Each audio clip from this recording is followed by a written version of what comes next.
पहले तो हमें भूल गए और अब इस तरह से खा रहे हैं कि कल हो ना हो। आज हम बात कर रहे हैं एक बहुत अहम आहार की जिसे कहते हैं मिलेट्स। जो हमारा पॉडकास्ट आज सुन रहे हैं, आज हम डिस्कस करेंगे मिलेट्स खाने में कितना ज़रूरी है, कितना सेहत के लिए अच्छा है, कितना खाना ज़रूरी है और ज़्यादा खा लें तो क्या सेहत खराब भी हो सकती है। अंत तक बने रहिएगा। डॉक्टर मनीषा मिश्रा, मिलेट्स जो आजकल सब कह रहे हैं मिलेट्स खाओ मिलेट्स खाओ मिलेट्स खाओ। ऑफ कोर्स मिलेट्स हमारे यहाँ नेचुरली उगते हैं और खाना भी चाहिए, लेकिन आयुर्वेद क्या कहता है? आयुर्वेद मिलेट्स को तृण धान्य या छोटे धान्यों में मानता है। तृण यानी ग्रास और उससे निकलने वाला अनाज इज मिलेट्स। तो हो गया लघु आहार, छोटा आहार। मिलेट्स के फायदे ऐसे हैं कि इकोनॉमिकली वायबल है, कम पानी में उग जाता है, ग्रोथ फेज छोटा है, 60 से 100 दिन में आपको मिलेट्स मिल जाएंगे। इसके अलावा हेल्थ बेनिफिट्स उसके ज़्यादा हैं। ग्लूटेन फ्री है, अल्कलाइन अनाज है तो आपका पीएच बैलेंस रखता है और इसमें चावल और गेहूं के मुकाबले प्रोटीन्स थोड़े ज़्यादा होते हैं, इसलिए हेल्थ के लिए ये अच्छा है। मतलब ये हेल्थ के लिए अच्छा है, लेकिन हम इसे ऐसे कह सकते हैं कि too much of a good thing can be bad. But आपने ये कहा कि ग्लूटेन फ्री है, तो जिनको ग्लूटेन इनटॉलरेंस है उनके लिए ये बात लागू नहीं होती, वो खाएं दिन भर? या you first have to actually explain कि हमारे जो मिलेट्स हैं उसका नेचर क्या है। I guess then we'll be able to understand. हाँ, जो मैंने आपको ये सारे पॉइंट्स बताए कि पीएच, अल्कलाइन वगैरह, आयुर्वेद के अनुसार ये दुर्जर हैं, they are difficult to digest. क्यों? क्योंकि इसमें फाइबर कंटेंट ज़्यादा होता है, प्रोटीन्स ज़्यादा होते हैं, तो पचाने में थोड़े जड़ होते हैं, मीठे हैं, कषाय हैं और एब्जॉर्बिंग है, ग्राही हैं, तो इनका शरीर से पानी शोषण करने की शक्ति ज़्यादा होती है। इसके अलावा अगर आप प्रोलॉन्ग्ड यूज इन सब चीज़ों का, इस तरह के आहार का करते रहेंगे तो आपके शरीर में रुक्षता बढ़ती जाएगी, मतलब ड्राइनेस बढ़ती जाएगी। ये वायुवर्धक आहार है। वायु मेरा शरीर का वो बायो एनर्जी है जो कि शरीर के मूवमेंट्स कंट्रोल करता है और एक बैलेंस में आपका चलना फिरना, मूवमेंट्स ऑफ द बॉडी को स्थिर रखता है। पर अगर वायु का वर्धन हो जाए या वो बढ़ जाए तो आपके शरीर में एक्टिविटीज़ बढ़ जाएंगी, आपका रेस्पिरेशन रेट ज़्यादा हो सकता है, आपके शरीर में जॉइंट पेन हो सकता है, एक्स हो सकते हैं, ड्राइनेस हो सकती है, बाल गिर सकते हैं। तो वायुवर्धन हमें अपेक्षा नहीं होती है कि ऐसा कोई आहार है जिससे वायु वृद्धि हो जाए।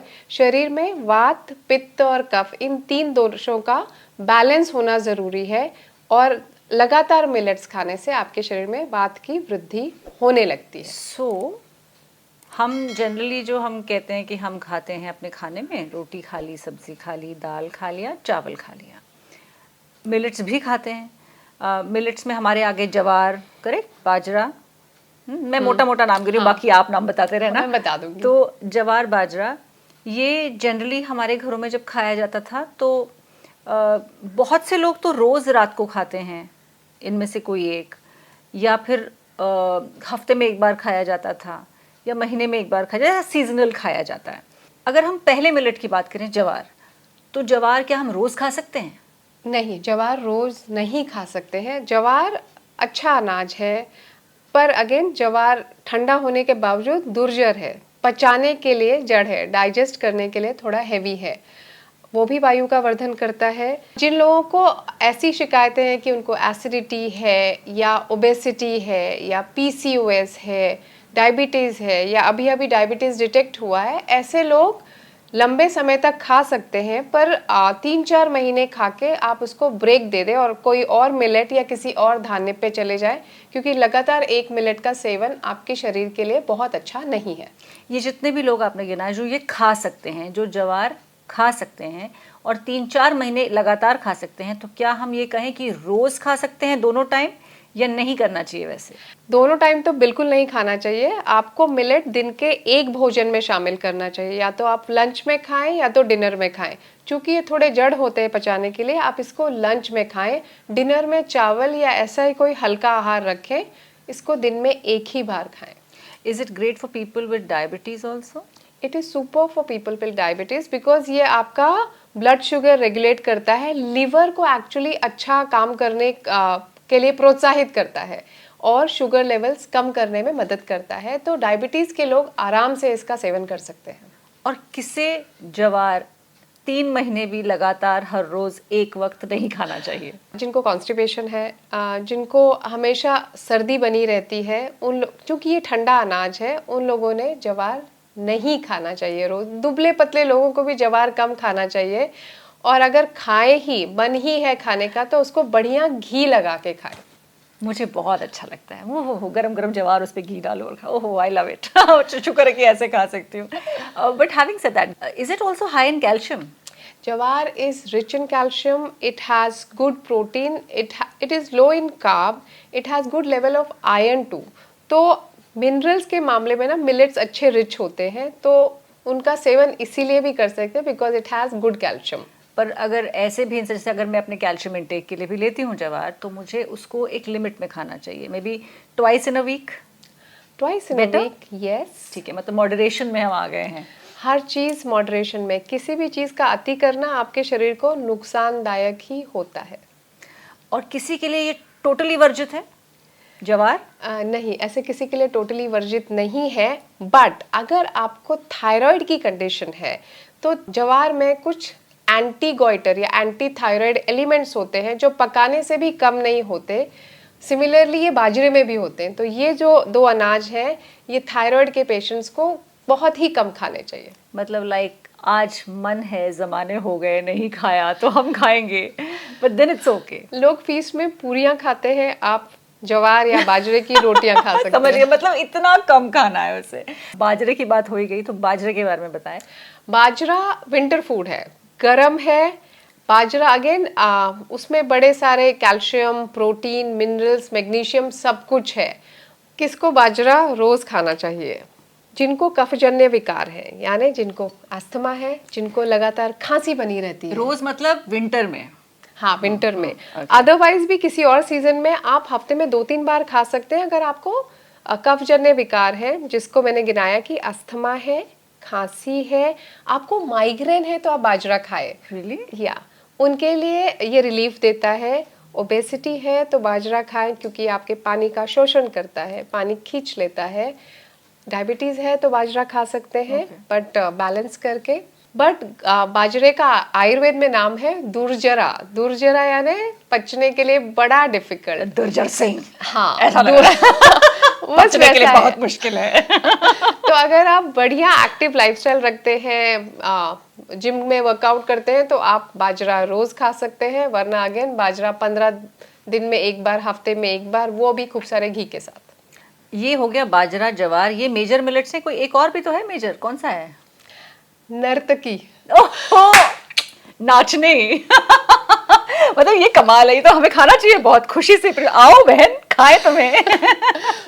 नाचनी, या जिसको रागी आमतौर पे कहते हैं, आयुर्वेद में उसका नाम है नर्तकी। मुझे बड़ा पसंद है। so sweet, I love it.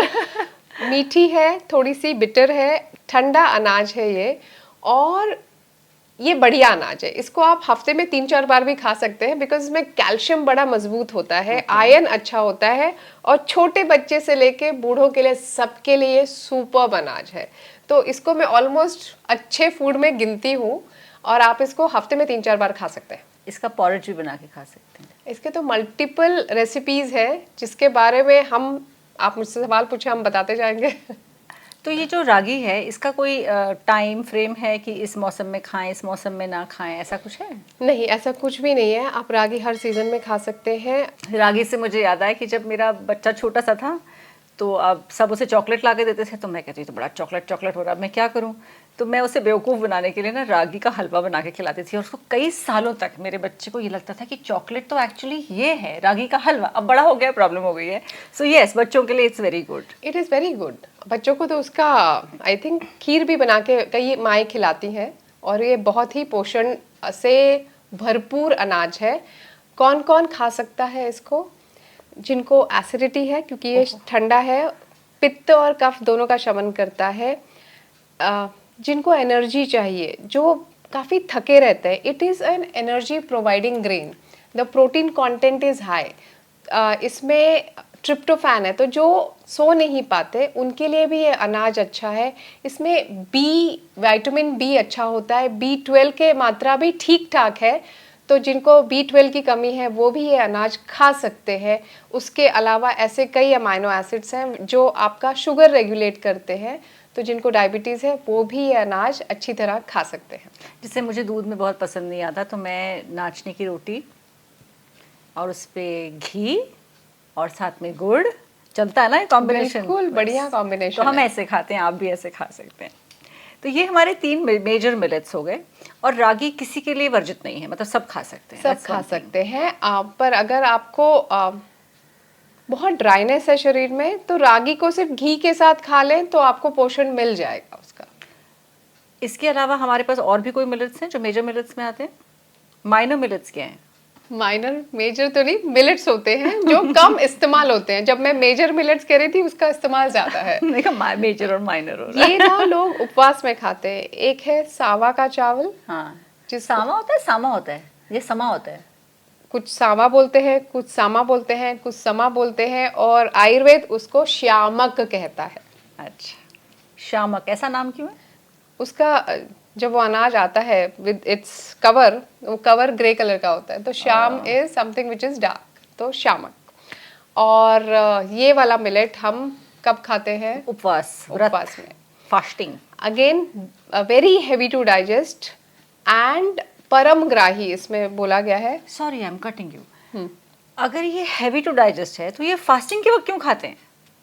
Y fasting means you are trying to fast your body ना, ease out the digestive system, मतलब आराम देना चाहते, तो इतना हैवी खाना क्यों खाते हैं फिर? फास्टिंग के लिए कभी सजेस्टेड नहीं था, लोग खाते हैं थिंकिंग कि लघु है। अब ये लघु पोस्ट डाइजेस्टिव है, पर जब वो पच रहा होता है तो वो शरीर के लिए थोड़ा डिफिकल्ट हो जाता है पचाने के लिए, और कम मात्रा में आप पूरा दिन बिता सकते हैं। दैट इज वाई बेसिकली ये हमारी मैनिपुलेशन है। सावा का चावल सबसे यूजफुल है इन पीपल जिनको IBS है या इरिटेबल बाउल सिंड्रोम, और दूसरे वो लोग जिनको आमवात या रिमेटॉइड आर्थराइटिस है, क्योंकि ये इनका इन्फ्लेमेशन और पेन दोनों ही कम करता है। और आप इसको लगातार हफ्ते में 2-3 बार तो ज़रूर खा सकते हैं। किनको बिल्कुल नहीं खाना चाहिए? सामा के चावल वो बिल्कुल ना खाएं जो कि दुबले पतले हो, जिनका डाइजेशन पुअर हो, और जिनमें इनहेरेंटली थोड़ी रुक्षता या ड्राइनेस है, तो इन लोगों को बिल्कुल इससे दूर रहना चाहिए। तो ये समा के चावल दूध में पकते हैं क्या? हाँ, पकते हैं ना, बिल्कुल। तो पका पकते सकते हैं? हाँ, पका सकते हैं। आप दूध में पका लें, दही के साथ खा लें, छौंक लगा लें, उपमा बना लें। You can have it any time of the day, ideally in the day. Anybody, सब, छोटे से बड़े सब, मतलब ये खा सकते हैं। फिर वो क्या है जो नहीं खा सकते इसके अलावा? एक है वरी का चावल, जो वो भी उपवास में खूब खाए जाते हैं, क्योंकि सबको लगता है कि उपवास के चावल हैं। वरी का चावल की जो खीर बनती है वो इनकम्पैटिबल फूड, विरुद्ध आहार में आती है, और आयुर्वेद में वर्ज्य है, क्योंकि उससे त्वचा विकार हो सकते हैं। तो वरी के चावल की खीर ना बना के खाएं। मतलब वरी के चावल जो हैं उनको दूध में ना पकाया जाए, उससे स्किन प्रॉब्लम्स खड़ी होती हैं। स्किन प्रॉब्लम्स खड़ी होती हैं। कैसा? बस इनकम्पैटिबल फूड है Why is दूध it के साथ। incompatible?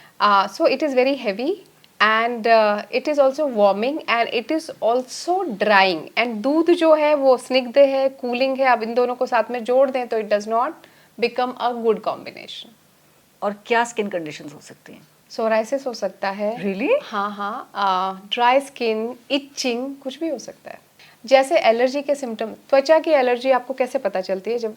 जब आपको इचिंग होने लगती है, रेडनेस होने लगती है, और स्केलिंग होने लगती है, या स्किन बाहर निकलने लगती है। वैसे अगर आप प्रोलॉन्ग्ड ईटिंग करेंगे, आपने 2-3 साल लगातार हफ्ते में 2-2 बार खीर खा ली, तब होगा। 1-2 बार खाने से नहीं होती हैं ऐसी चीज़ें। तो शायद इसलिए लोग व्रत के वक्त खा लेते हैं कि चलो इस बहाने कोई अलग चीज़ खा लें। हाँ, मतलब एक बेसिक कॉमन इंटेलिजेंस वहाँ पर भी है। भले ही वरी की खीर से तकलीफ होती हो, पर वरी के चावल फ्रैक्चर्स हीलिंग में बड़े काम आते हैं। उसके अलावा अगर ऐसा कोई वुंड है जो हील नहीं हो रहा हो, जिसमें से पस निकलता है, उसके लिए बहुत यूजफुल है। डायबिटिक फुट अल्सर्स हो या डायबिटिक वुंड्स जो हील नहीं हो रहे हो, उसमें भी वरी के चावल बहुत उपयोगी हैं। मुझे एक बात समझ आ रही है कि ये सारे मिलेट्स जो हैं इनको कंज्यूम ज़रूर कर लेना चाहिए, हाँ हाँ, but in smaller quantities for general health. मतलब उसी तरह जिस तरह हम बैलेंस करके खाते हैं, थोड़ी बहुत नॉलेज रख करके। The idea of this discussion is कि ये सारी चीज़ें सडनली ना एक फैड बन के आ जाती है, पर सब लोग वही करते रहते हैं, फिर या तो बिल्कुल नहीं खाते या तो फिर सडनली बहुत खाते हैं, but they should be included. दूसरा है कोदू, वो क्या है? कोदो भी एक कोदो, सॉरी, हाँ, कोदो मिलेट अंग्रेजी में और आयुर्वेद में कोद्रव। अच्छा। ये भी एक छोटा धान्य है जिसके सारे ही गुण वैसे ही हैं जैसे सारे मिलेट्स के हैं, कि थोड़ा पचने में डिफिकल्ट है, बहुत यूजफुल है जिनको डायरिया होता है या जिनको इरिटेबल बाउल सिंड्रोम है, जिनको वेट लूज करना है, परम ग्राही अगेन इसके लिए शब्द है, तो वेट लॉस के लिए और फैट शोषण के लिए ये अति उपयोगी है। कोदो का मिलेट, फिर से आप इसको दूध में मिक्स करके ना खाएं, आप ऐसे ही पका के खा लें तो it is good for health. Coming back to the point कि जिनको अब मतलब आटा वाटा भी खा लेना चाहिए, मतलब गेहूं का आटा वगैरह भी खा लेना चाहिए, जिनको ग्लूटेन फ्री डाइट चाहिए वो क्या करें? क्योंकि उनको जब तक अनाज ना खाओ, इस तरह से कुछ जैसे रोटी चावल इस तरह से चीज़ें ना खाओ तो लगता है कि पेट नहीं भरा है ना, तो फिर वो लोग क्या करें? ग्लूटेन एक प्रोटीन है जो सिर्फ गेहूं में मिलता है, और आजकल की जनरेशन में ग्लूटेन का इंटॉलरेंस या उसको पचा पाने की शक्ति कम होती जा रही है, जिसकी वजह से ग्लूटेन एलर्जी होती है। उसकी वजह से लोग गेहूं से दूर हुए जा रहे हैं। उसके बदले आप क्या खा सकते हैं? आप ये सारे मिलेट्स खा सकते हैं, आप चावल खा सकते हैं, इसको आप अपने डेली डाइट में इंक्लूड करने में इसमें कोई दिक्कत नहीं है। No, but I find that a little weird, अगर डेली खाएंगे तो फिर वो अंदर ड्राइनेस भी उतनी बढ़ जाएगी। तो मिलेट्स खाने के भी तरीके हैं। मिलेट्स के अलावा ग्लूटेन फ्री डाइट में चावल और जौ की भी संभावना है, जो कि हमारी लार्जली इंडियन डाइट का पार्ट है। मिलेट्स आपके हफ्ते में 2 बार हो सकते हैं और बाकी टाइम आप चावल और जौ खा सकते हैं।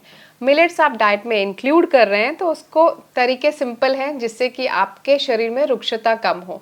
पहले तो अगर आप उसका आटा यूज कर रहे हैं तो उसको गर्म पानी में ही गूंथें। अगर आप उसको पकाना भी चाहते हैं तो उसको गर्म पानी में भिगोएं, 1-2 घंटा रखें, और भी अच्छा कि आप उसको थोड़ा फर्मेंट कर लें और फिर उसको कुक करें, तो आप उसकी रुक्षता कम कर सकते हैं। हमेशा मिलेट्स किसी अच्छे हेल्दी फैट के साथ खाएं, वो घी हो सकता है, बटर हो सकता है, या कोई अच्छा तेल हो सकता है। तो इस तरह से आपको मिलेट्स के फायदे भी मिलेंगे, रुक्षता भी नहीं होगी, और आप अपनी डाइट चेंज करके अपने आप को स्वस्थ रख सकते हैं। This is perfect. जब घी मक्खन के साथ खा ही रहे हैं तो कोशिश करें कि आप इसमें छोटे छोटे मसाले डाल लें, जैसे अदरक, सौंठ, हींग, जीरा, अजवाइन या काली मिर्च। इससे ये पचने में सहज हो जाएंगे, आसान हो जाएंगे।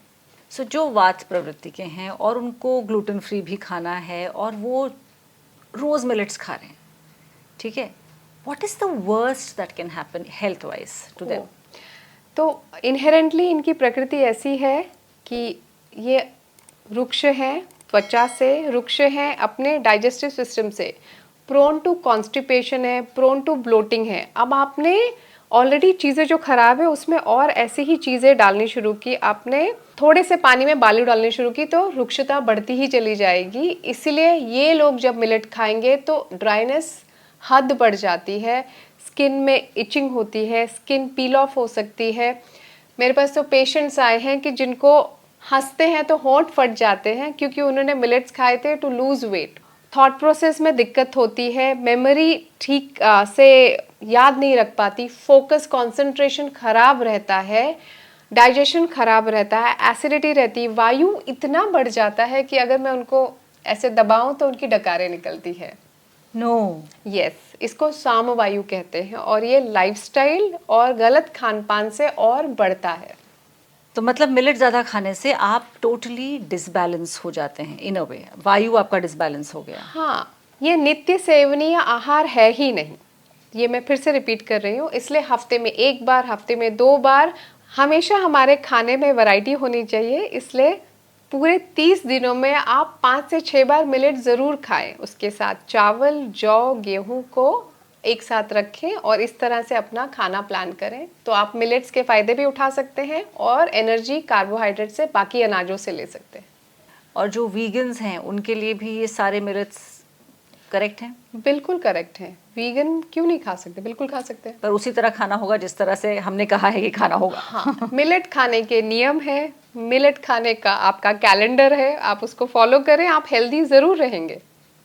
तो ये रही हमारी आज की डिस्कशन ऑन मिलेट्स, जो कि हो सकते हैं आपके लिए सुपर फूड्स अगर आप सही तरह से खाएं, सही समय पर खाएं। आप इसके अलावा कोई और डिस्कशन सुनना चाहते हैं, किसी और मुद्दे पर बातचीत चाहते हैं तो हमें लिख भेजिए। हमारा ईमेल आईडी है डॉक्टर हैं। आप कोई सवाल पूछना चाहते हैं तो उसका जवाब भी आपको ज़रूर मिलेगा। Hope you like the show.